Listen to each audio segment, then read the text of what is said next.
Chapter 18. Under Guard. The approach of dawn was already washing away the dark texture of the night sky as they were marched along the ledge. Shannon, all arms and legs and wild red hair and goatee, lurched and bobbed as he followed one of the guards. Indy was behind him. Then came Conrad, his wool sport coat rumpled and soiled, his face and beard gritty from the damp earth of the cave. Even though Indy had been lying next to them for several hours, it was the first time he'd actually seen them. All three had been gagged and blindfolded. "Siga! Siga!" ordered the other guard from behind them, over and over. "Siga! Siga!" Keep moving, but not too fast. Indy was groggy from lack of sleep. His body felt battered, but he knew that they weren't going to be killed. Not yet, at least. Fortunately, the guards hadn't realized that Indy could understand them, and they'd talked freely while he'd listened. The one at the rear, who had a slightly higher rank than his companion, had said they must wait for Mandrake to return, as he'd ordered. The other guard, however, the one who had jumped him, was convinced that Indy was someone important and that he should take him immediately to Mandrake. Then the first man said that he should be the one to take Jones because of his rank. They had argued off and on for hours, and had finally agreed that if Mandrake had not returned by dawn, they would both take all three captives to the stables, and from there the guard with the higher rank would get the colonel. When they reached the end of the ledge, Indy finally had a chance to exchange looks with Shannon and Conrad. He couldn't tell what they were thinking, but he saw fear in both men's eyes. He didn't blame them. He probably had the same look in his own eyes.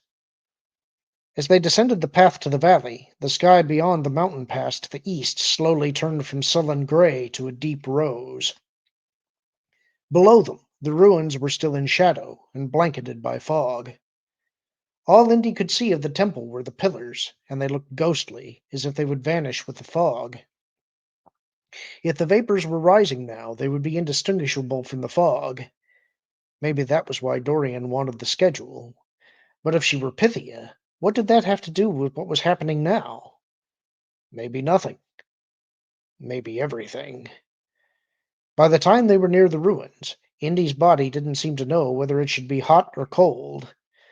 His forehead was damp with perspiration and his fingers were numb from the cold.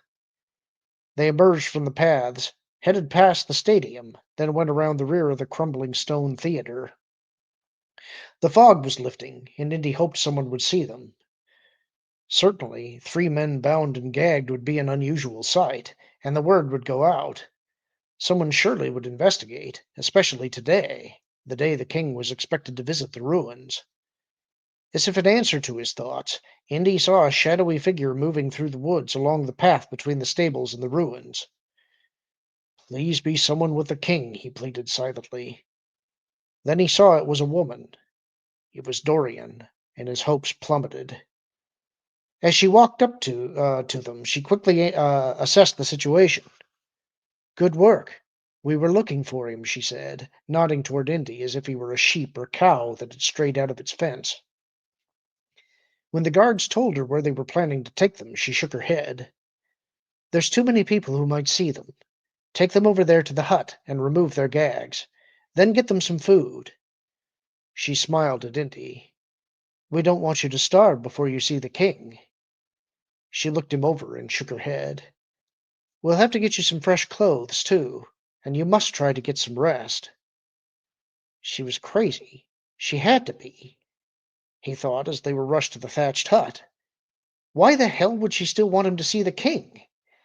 If he hadn't inhaled the vapors himself, he'd be ready to believe that they'd warped her thinking. Outside the hut, the guards untied their gags and warned them with gestures not to talk. One after the other, they were shoved through the doorway. The light was dim inside, but they could still see each other. No one said a word, not for a minute or two. Indy rubbed his jaw and looked around.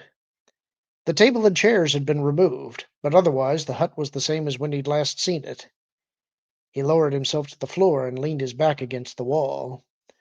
Underneath the cloth that covered the doorway, he could see the guards' black boots. Conrad slumped down next to him. I'd say good to see you, Indy, but under the circumstances. Shannon paced across the hut.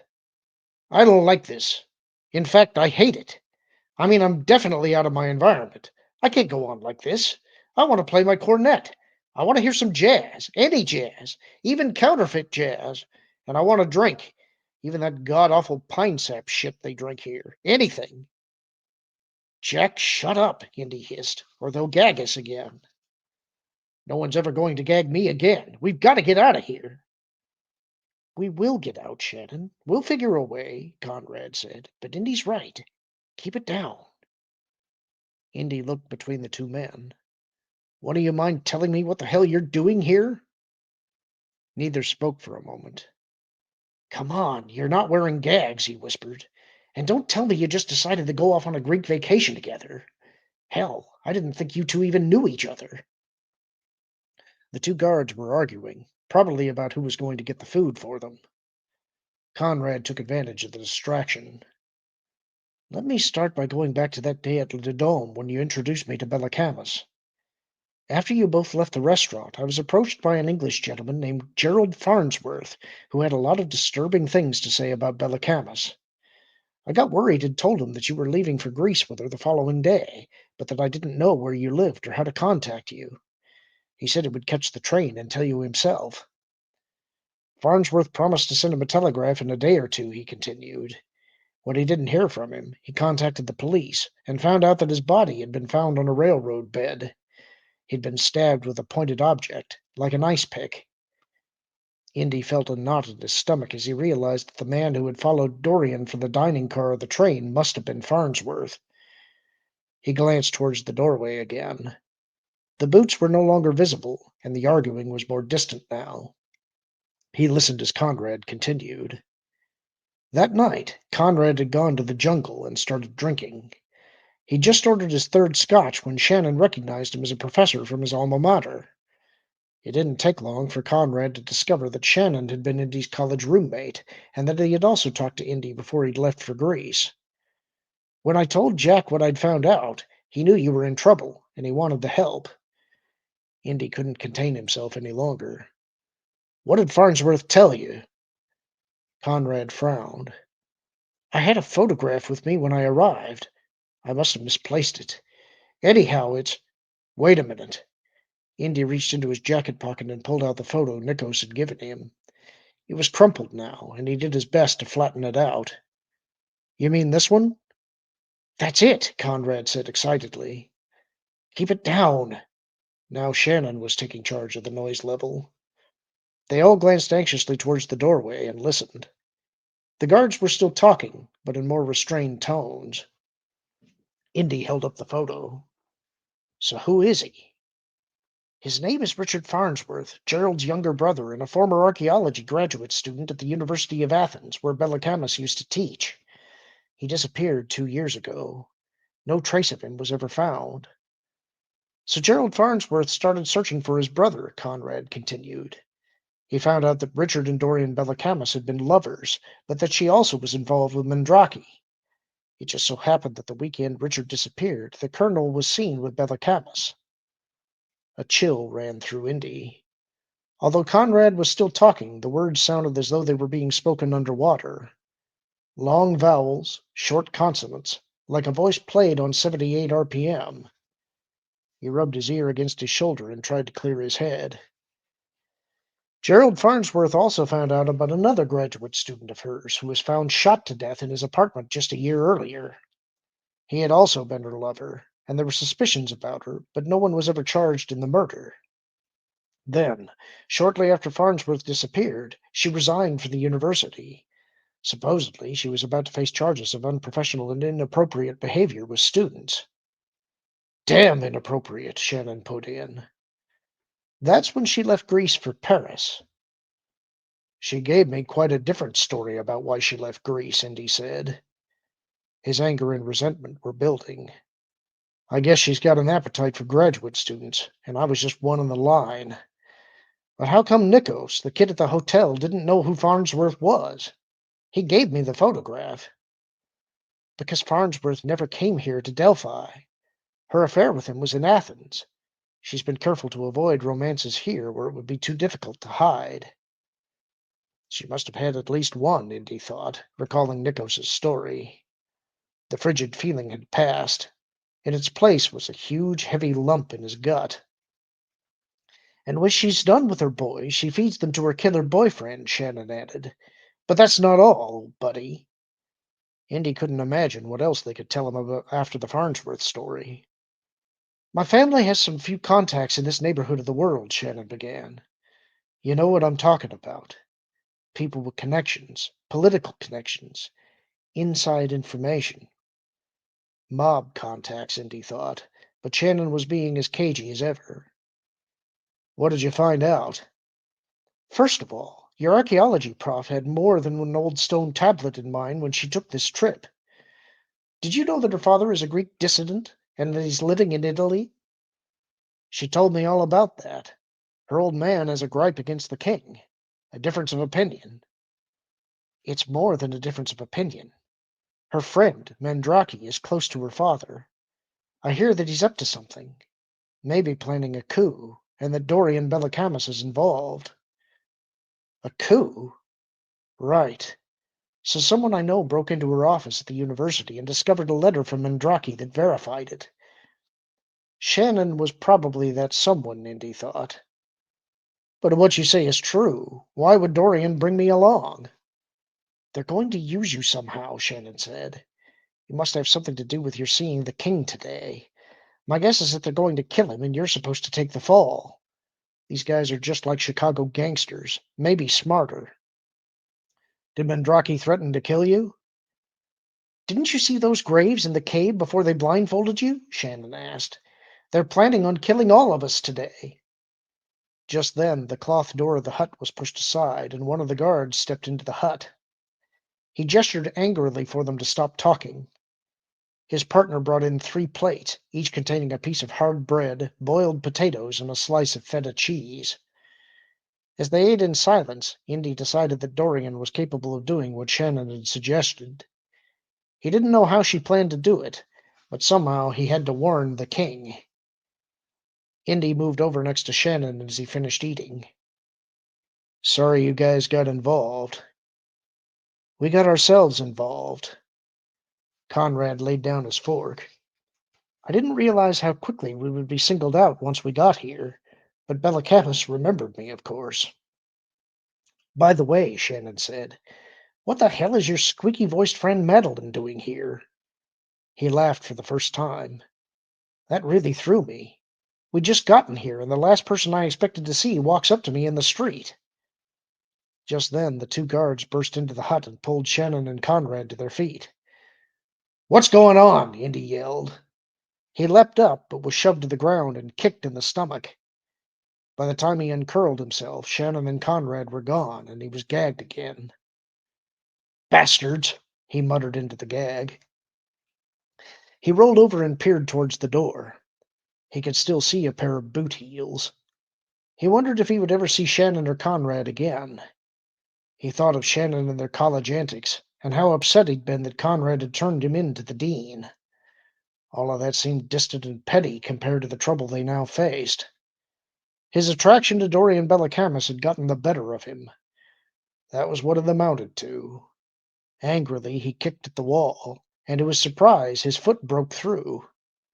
He realized that the spot he'd kicked had been burned in the fire he'd accidentally started the day he was in here timing the vapors. He pulled his foot back and looked at the heels in the doorway. They hadn't moved. Cautiously, he jabbed his foot at the burned thatchwork around the hole. Piece by piece, he knocked off chunks of the wall until he'd made a hole that looked wide enough for him to squeeze through. He crept forward, feet first, wriggling his way through on his stomach. But his thighs were too large, and he wedged tightly against the wall. He pressed his legs together and tried again, gritting his teeth as the thigh bruised in his fall scraped against the wall. This time he made it, and now he was half out and half in to the hut. He worked his knees against the ground and edged further out. Not much more to go now, he thought, and then his shoulders stuck firmly. He twisted right and left, pulled and pushed, but nothing worked. If anything, he was caught even tighter. He expelled the air from his lungs and buckled his knees, pulling as hard as he could. The hut shook, but he was still trapped. He looked up at the doorway. The boot heels were no longer visible. Oh, shit. Now what? It didn't take long for an answer. He felt hands grip his ankles and pull. He grunted as his shoulders scraped sharply against the thatch, and then he was through the hole. He turned his head and saw a pair of black shoes. He looked up, but it wasn't the guard. It was Nico's. The kid quickly loosened the rope on his wrists and removed the gag. "The guard," Indy whispered. "Don't worry. I took care of him," Nico said, holding up a club. Indy rose to his feet and grinned as he brushed himself off. "How did you know I was here?" "I didn't until I saw the soldier at the door. I came looking for you because I saw Colonel Mandrake taking your friends into the back door of the hotel and up the stairs. There's a soldier guarding them in one of the rooms." Just then, Indy heard the click of a gun being cocked. He looked up to see Mandrake's rugged face glaring at him, a sneer curled on his lips. He was aiming a revolver at him. "You going somewhere, Jones?" Indy kept his eyes on the gun and remained silent. The last thing he wanted to do was antagonize this man, who no doubt would pull the trigger without a second thought. Mandrake looked over at Nikos. "Get back to that hotel and stay there," he said through gritted teeth. "If you say a word to anyone, I'll kill him. Then I'll come after you." Nikos glanced once at Indy, then hurried away. "I don't like killing children, Jones, but I will if I have to. It's up to you, you know." "I don't know what you mean." Mandrake's smile was sinister. "You're going to do what I say, or the kid and your two friends die." "What do you want me to do?" "There's going to be an accident. The king is going to fall into the crevice after the vapors rise. You're going to give him some help with a little push." Like hell I am, Indy thought. What if he doesn't want to walk into the vapors? He will, because you're going to tell him how the vapors cured your injuries, and that you believe it will help any ailments he might have. He has a bad hip. He's gone to doctors all over the world, but he's still in pain. He'll want to try the vapors. I guarantee it. Indy didn't know what to say. He had to find a way to stop Mandrake. "If you attempt to warn the king, I will kill you instantly. Remember that.